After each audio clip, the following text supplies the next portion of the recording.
Deep in the crushing quiet of a remote lighthouse kitchen, a clock ticks over an uneaten meal. The keepers are simply gone, vanished into the freezing mist off the Scottish coast. Buried under heavy Pennsylvania snow, a solitary farmhouse holds its breath. The only sound comes from the attic directly above your head. Something up there has been waiting, and it never left. On a jagged Canadian ridge, a howling blizzard suddenly cuts out. The silence that follows is so heavy it hurts. Right before the tent rips open from the inside, and hikers flee half-clothed into the dark. They say silence is peaceful, but tonight, it's the loudest, most terrifying thing you will ever hear. Grab your headphones, find a comfortable spot, and let the rain carry you into the quietest places on Earth, where the truth is far scarier than any fiction.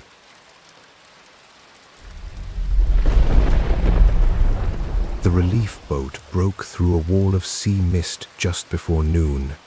The captain, a hardened man named Harvey, had made this supply run a dozen times. But today, something was wrong. The Flannan Isles lighthouse stood dark against the grey sky. No beam swept the horizon, no smoke curled from the chimney. The 30-meter tower, usually a warm beacon on this lonely rock in the Outer Hebrides, was silent and blind.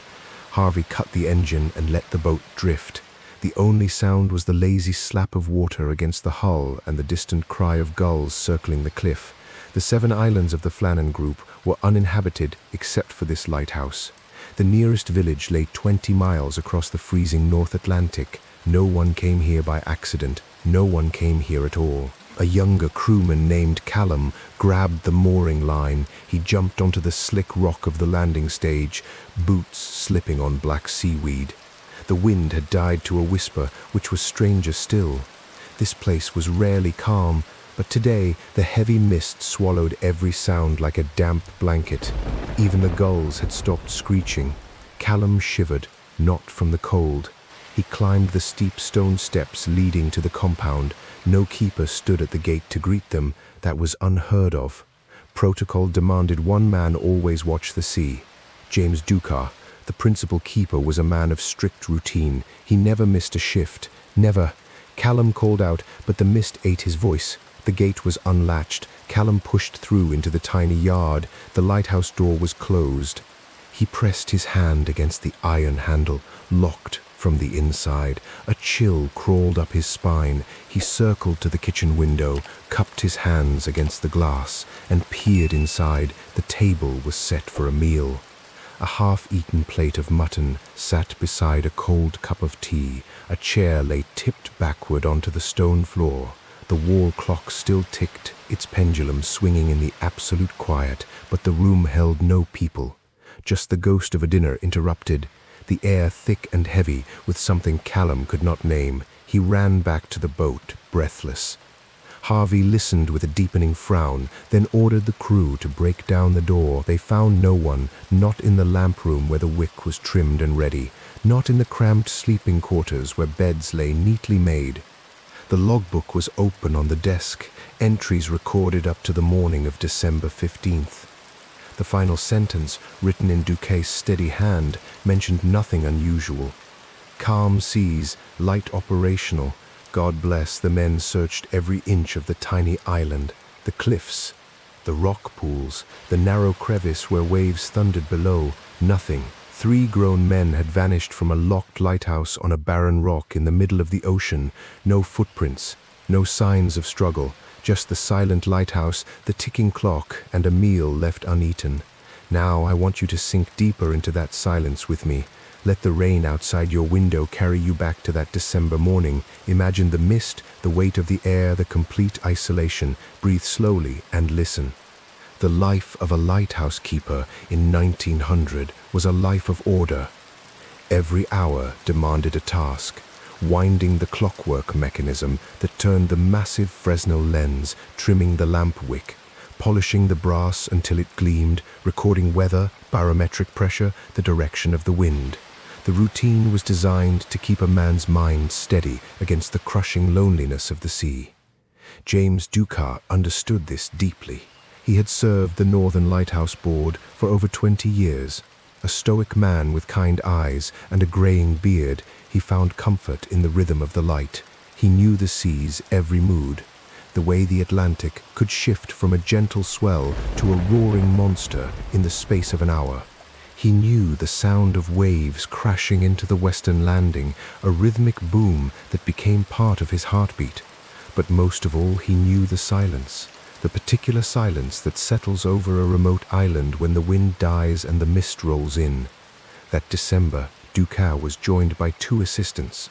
Thomas Marshall, a quiet young man who wrote poetry in his spare time, and Donald MacArthur, a seasoned mariner with hands like leather and a permanent squint from staring into salt spray. The 3 men worked well together. They shared meals, played cards, and told stories of the mainland. Life on Alien Moor, the largest of the Flannan Isles, was simple, hard but simple.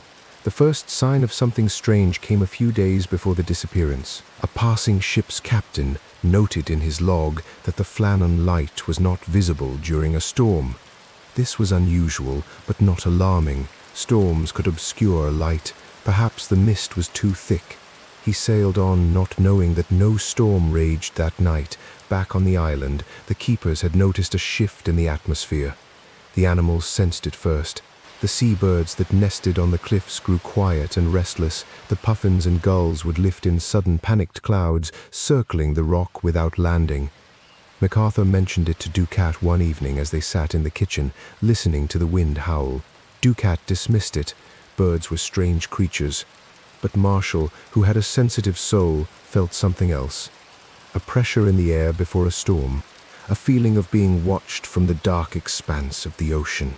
He wrote in his private journal about strange dreams, dreams of standing at the cliff edge, the sea pulling him down into black water. He did not share these with the others. The morning of December 15th arrived grey and still. Dukas made his usual entry in the logbook. He noted the calm sea and the light functioning well. He did not note the silence, that unnatural, heavy silence that had fallen over the island like a shroud. The wind had died completely. The waves lapped against the rock without their usual roar. The mist pressed in from all sides, soft and suffocating. Let me describe that silence for you. This was not a peaceful silence. It was a vacuum, a dead space where sound went to be swallowed. Imagine standing on that rock, the ocean spread around you for miles, and hearing absolutely nothing. No wind, no waves, no birds. Your own heartbeat becomes thunderous in your ears. Your breathing sounds ragged and loud. This is the kind of silence that unravels a man's mind, the kind that makes you strain to hear something, anything, until your ears ring with phantom sounds. The 3 men went about their duties. Marshall climbed to the lamp room to trim the wick. MacArthur collected rainwater from the cistern. Dukas prepared a simple meal of mutton stew. He set the table, whistling a hymn. The clock ticked on the wall. Everything was normal. But the silence continued to press in, heavy as iron. Sometime in the late morning, something happened. No one alive can say what. The official investigation, led by Robert Muirhead, pieced together a haunting picture from the clues left behind. The lighthouse door was locked. The outside gate was open. The kitchen chair lay on the floor. 2 sets of oilskins hung on their hooks. 1 set was missing. It belonged to MacArthur. This detail is crucial. The weather was calm. Why would MacArthur take his heavy waterproof coat and boots if there was no storm? Unless he fled in such urgency that he could not think clearly. Or unless something drew him outside, something that made him forget the cold, forget the danger, and step into the mist. Marshall and Dukas must have followed. Perhaps they heard MacArthur cry out. Perhaps they saw something from the window that made their blood run cold. Whatever they witnessed, they left without their coats. They left their half-eaten meal. They left the door unlocked behind them, knowing it would lock automatically when it swung shut, and then they vanished. Now let your breathing slow. Hear the raindrops pattering against the glass. We are going deeper into the silence. Close your eyes and stand with me on that cliff edge, the cold ocean mist clinging to your skin. Investigators found no bodies. They found no footprints on the slick rock, but the rocks were often washed clean by spray. They found no signs of a struggle, except for a twisted iron railing bent out of shape on the western landing. A ferocious wave might have swept a man away, but 3 men, experienced keepers who knew the dangers of the sea. It did not make sense. Another strange detail emerged. The logbook had entries for December 13th and 14th that described a terrible storm. Duquette wrote of winds unlike any he had ever witnessed. He noted that the light was shaking in the tower. Marshall wrote that they were weeping and praying, but no storm had been reported by any ships in the area. The weather records for that week showed calm seas and clear skies. The storm existed only inside the lighthouse log, inside the keepers' minds. Imagine those men huddled in the kitchen, listening to a phantom storm rage around them. The wind screaming through the cracks, the waves pounding the rock with impossible fury. But outside, the air was still and silent. The mist hung motionless. The sea was glass. Was it a shared delusion born of isolation? Or did something make them hear and feel a storm that was not there? The silence after such an auditory hallucination would be devastating. To hear a ferocious storm, to feel the tower shake, and then to step outside into absolute calm. The contrast alone could break a man's perception of reality. That dead silence would echo with the memory of the phantom roar. As I speak these words, let the sound of rain create a safe space around you. The mystery of Flannan Isle remains unsolved, but its power lies in that silence. The silence of the empty kitchen where a clock ticks over an uneaten meal. The silence of the locked door and the empty lamp room. The silence of 3 men walking into the mist and never returning. Some say a rogue wave swept them away. A rare phenomenon where a single massive wave rises without warning and swallows the shore. But rogue waves leave debris. They leave bodies. They leave signs. Flannan left nothing. Others whisper of something more unsettling. They speak of a presence on the island, an ancient thing that dwells in the deep trenches of the Atlantic, rising to feed on the sanity of lonely men. They say the mist itself is alive, and it hungers for the sound of human voices. When the keepers stepped outside to investigate the silence, the mist simply absorbed them, erased them from the world. But the most chilling detail is the final log entry. After the phantom storm entries, Duquette's writing returned to normal. Calm seas, light operational, God bless. No mention of terror, no mention of the past day's horror, as if he had forgotten, or as if something else had written that final peaceful entry. Take a deep breath now. The rain is falling softly. You are safe, but that silence remains, waiting in the empty kitchen of a remote lighthouse off the Scottish coast. The clock still ticks. The table is still set. The mist still rolls in, dampening all sound, leaving nothing but the wash of waves and the echo of 3 men who stepped into the quiet and never came back. Sleep now, let the silence cradle you. But remember, sometimes silence is not empty. Sometimes it is full of what is missing, full of what is watching. The next time you hear a clock tick in a quiet room, think of the Flannan Lighthouse. Think of James Duquette, Thomas Marshall, and Donald MacArthur. Think of a meal left uneaten, a door locked from the inside, and the most terrifying sound of all, no sound at all. The Gruber-Lorenz farm sat deep in the Pennsylvania Black Forest, a place where the trees grew so thick that daylight struggled to reach the forest floor.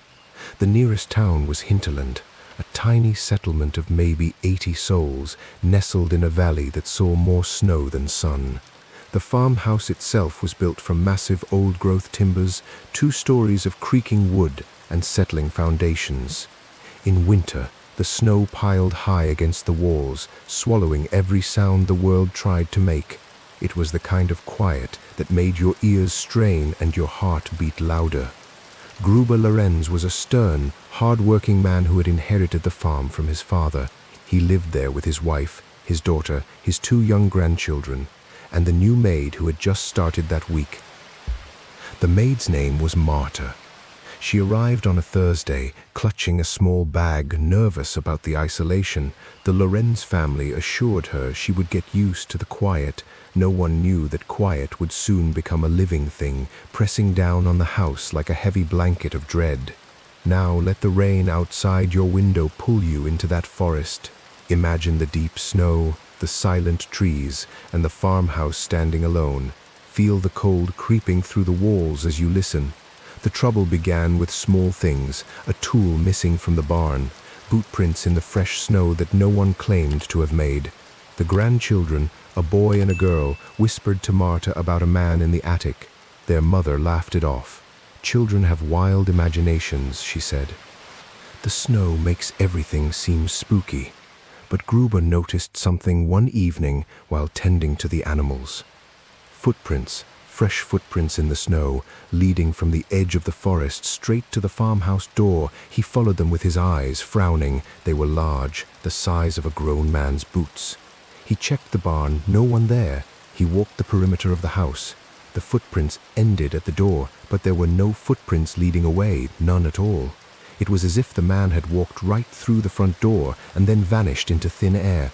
A chill worked its way down Gruber's spine. He told himself it was a neighbor. Maybe someone lost in the storm, but the nearest neighbor was miles away. He stamped the snow off his own boots and went inside, locking the door behind him. That night, he heard something new. A soft creak from above. The attic. He paused, hand on the banister, listening. The creak came again, a slow, deliberate sound, like a foot shifting weight on old floorboards. He called out, but there was no answer, only the creak, and then silence. The silence was worse. Over the next few days, the family felt a growing sense of unease. The maid Marta would find objects in odd places, a hairbrush on the kitchen table that she swore she had left in the bedroom. A chair pulled out from the table in the middle of the night. The children kept talking about the man in the attic. They said he watched them sleep. Gruber finally decided to investigate. He pulled down the attic ladder in the upstairs hallway, the hinges groaning in protest. A rush of cold, stale air hit his face. He climbed slowly, a lantern in one hand. The attic was a long, low space filled with shadows and dust. Old furniture, trunks, and forgotten belongings sat draped in cobwebs. In the far corner, he found a makeshift bed, blankets and old clothes arranged as a nest. Food wrappers, a tin cup. Someone had been living up there, living directly above their heads while they ate and slept and laughed, completely unaware. The realization hit Gruber like a physical blow. He thought of the footprints with no return path. The intruder hadn't vanished. He had come inside and never left. He was still inside. Now let your breathing slow. The rain is a gentle rhythm against the roof. But imagine hearing that rhythm broken by a creak from your own attic. The weight of another presence just above you. Sit with that feeling for a moment. Gruber did not call the police immediately. In those days, Hinterland had one sheriff, and a snowstorm had made the roads impassable. He told his family to stay together to keep the doors locked, but the fear in the house grew thick. Marta started sleeping with a kitchen knife under her pillow. The wife cried quietly at night. The grandchildren stopped playing and stayed close to their mother's side, their eyes darting toward the ceiling every few minutes. The sounds from the attic became more frequent. Scraping, footsteps. Once in the dead of night, a soft humming drifted down through the ceiling, a tune no one recognized. The family huddled in the living room, too terrified to sleep, listening to the unknown lodger make himself at home above them. The farmhouse, built as a shelter, had become a soundbox for their own horror. The heavy snow muffled the outside world completely, trapping them in a bubble of silence with the thing in the rafters. Gruber decided to confront the intruder. He took his old hunting rifle, loaded it, and climbed the attic ladder once more. The family waited below, frozen. The house held its breath. Gruber's lantern flickered, casting monstrous shadows on the sloped ceiling. He searched every corner, every crawl space. The nest was still there, but the man was gone. Vanished as if he had dissolved into the woodwork. There was no sign of forced exit, no broken windows. The attic was empty. The relief was overwhelming but brief, because the next morning, they found the footprints again. Fresh, leading from the forest up to the door, and still none leading away. The intruder had not left. He had simply found a new hiding place inside the walls, under the floorboards. In the spaces between rooms, the house was no longer their home. It was a cage shared with a ghost. I want you to imagine the absolute terror of that realization. You lock every door, check every room, and yet you are never alone. Every creak of the timber frame could be the settling of old wood, or it could be the weight of someone else shifting in the dark. The silence of the snow outside only amplifies every sound inside. A drip from a faucet becomes a drumbeat. A mouse scratching in a wall becomes a fingernail dragging across wood. Your own home turns into an instrument of fear, playing a symphony you never wanted to hear. The events of that final night are pieced together from the evidence left behind. The snow had stopped falling. The moon emerged, casting a pale, cold light over the farm. Inside, the family gathered for what would be their last supper. The tension must have been unbearable. Every fork scrape against a plate a potential alarm. Every pause in conversation a chance to listen for footsteps above. Marta later told investigators that she heard the attic ladder creak. Not the sound of it being pulled down, but the sound of weight on the steps. Someone descending. Slowly, the family sat paralyzed. The footsteps moved across the upstairs hallway, directly above the kitchen. Then they stopped, right at the top of the stairs. The silence that followed was a living thing, thick and suffocating. The family stared at the ceiling, waiting. The only sound was the ticking of the grandfather clock in the corner. What happened next remains a mystery. The sheriff found the farmhouse door standing wide open, a drift of snow piling in the entryway. Inside, the scene was one of chaos. Furniture overturned, plates shattered. The grandfather clock toppled, its ticking finally silenced. But there were no bodies, not at first. The search revealed nothing inside the house. It was as if the family had simply walked out into the snow, leaving everything behind. The search party fanned out into the woods, their lanterns bobbing like fireflies in the dark. The snow had covered any tracks, leaving a blank white canvas. Hours passed. Then a shout, near the edge of the forest, tucked beneath a massive fallen oak. They found them, huddled together, frozen solid, their faces twisted in expressions of sheer terror. They had fled into the night, half-clothed in sub-zero temperatures. Just like the keepers of Flannan Isle, they had left their sanctuary to face a danger they could not name, and the cold had claimed them. But here is the detail that chills the blood even now. The search party examined the area around the bodies. The snow was pristine. No footprints leading to the fallen oak, only the footprints of the family rushing toward it. And then, nothing. It was as if the thing they were running from had never touched the ground. The investigation found no intruder. The attic nest was photographed and catalogued, but the man who built it was never identified. Some say he was a drifter, a madman who had hidden in the farm for weeks before the family ever noticed.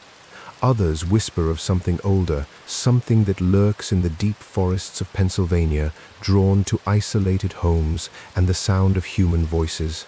They say the snow itself can be a messenger, muffling the screams until no one can hear. And still, to this day, the farmhouse stands empty. Locals avoid it, especially in winter. They say on quiet nights, when the snow is falling and the world is silent, you can still hear the creak of floorboards from the attic. A soft humming drifting down through the ceiling, and if you listen closely, you might hear the grandfather clock ticking again, marking the hours until the next set of footprints appears in the snow, leading to the door with no return. Take a deep breath. The rain is your shield, a gentle barrier against the dark. But remember the sound of a creak in a quiet house. Remember the weight above you, the presence in the rafters. The rafter echo never truly fades. It waits in the silence, in the spaces between sounds, in the heavy snow that muffles the world and leaves you alone with the things that go bump in the night. Sleep well, but keep one ear open to the attic, just in case. The Kootenay Pass cuts through the jagged spine of British Columbia like a scar, a high-altitude corridor of frozen rock and stunted pine. In February, the pass belongs to the wind. It screams down from the peaks, driving snow sideways, carving drifts taller than a man. The temperature rarely climbs above 40 below zero, and the air is so dry it cracks your lips and burns your lungs with every breath. Nothing lives up there in winter, nothing except the silence that waits between the gusts. Yuri Nikolaev was a man who thrived in places like this, an experienced mountaineer and expedition leader. He had crossed the Urals, the Andes, and the Himalayas. He had looked death in the face a dozen times and laughed. When he assembled a team of 9 students from the University of Vancouver for a winter traverse of Kootenay Pass, he promised them the adventure of a lifetime. They were young, fit, and hungry for challenge. They had no idea they were hiking into one of the most terrifying mysteries ever recorded in Canadian wilderness history. Let the rain carry you now to that frozen ridge. Hear the blizzard howl outside your window, then imagine it suddenly stopping. Imagine the weight of that silence pressing against your ears. Breathe slowly and follow Yuri's team into the white. The group set out on the morning of February 1st, 1959. They carried heavy packs, cross-country skis, and a bright orange tent that stood out against the snow like a beacon. The first few days were brutal but manageable. They skied through dense forests, crossed frozen streams, and made camp each night with practiced efficiency. Yuri kept a detailed journal noting wind direction, snow conditions, and the morale of his team. The early entries were optimistic. Spirits high, progress steady, weather holding, but as they climbed higher into the pass, the weather turned vicious. A blizzard descended from the northern peaks, trapping them on a barren ridge above the tree line. The wind howled without mercy, whipping snow into a blinding white fury. The team pitched their tent on a small plateau, digging into the snow to create a windbreak. They hunkered down, expecting to wait out the storm for a day or two. The inside of that tent became their entire world. 9 people pressed together, their breath forming clouds of ice crystals in the frigid air. They played cards by lamplight. They sang folk songs from the old country. They told ghost stories, laughing nervously at the shadows cast by the flickering flame. Outside, the blizzard raged, a constant roar that became almost comforting in its consistency, a wall of sound that told them the world still existed. Now I want you to hear that sound, the relentless scream of wind, the pelting of ice against fabric. Let it fill your mind, then slowly let it fade, because on the night of February 5th, the blizzard stopped, not gradually, not naturally. It stopped as if a massive door had slammed shut, cutting off every sound in an instant. The silence that followed was absolute. Yuri's journal captured the moment. He wrote that the sudden quiet woke everyone simultaneously. The students sat up in their sleeping bags, blinking in the darkness. No one spoke. They listened, straining their ears for any trace of wind, any whisper of the storm. There was nothing, just a dead, crushing silence that seemed to press against the tent from all sides.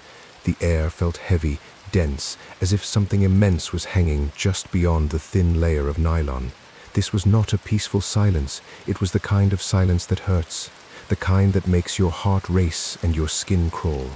Imagine being in that tent, surrounded by 9 other people, and yet feeling completely alone in a void. The wind had been their constant companion for days, a reassurance that the physical world still operated by its usual rules. With it gone, they were untethered, floating in a white emptiness that made no sound at all. Then came the feeling.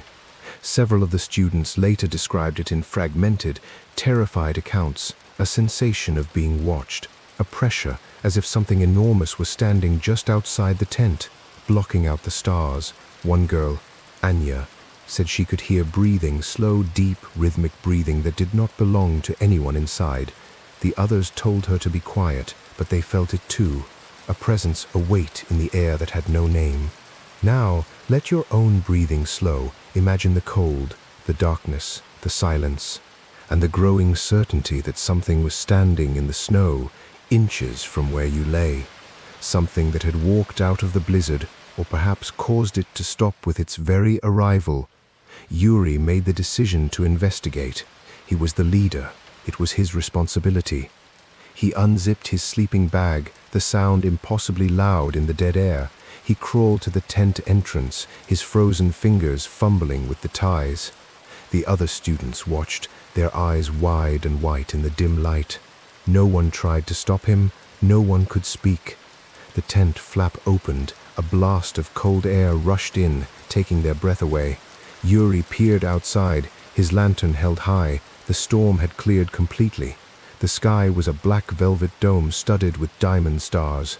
The snow stretched away in silent, rolling dunes, glowing faintly under a crescent moon.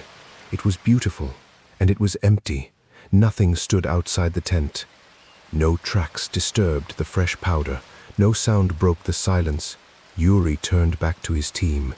He smiled, ready to tell them it was nothing, just the storm playing tricks. But the words never left his lips, because at that exact moment, the silence was shattered by a sound, a deep, resonant hum. It seemed to come from everywhere and nowhere. The ground itself vibrated, the tent fabric trembled, the snow began to glow with a soft, pulsing orange light. Chaos erupted.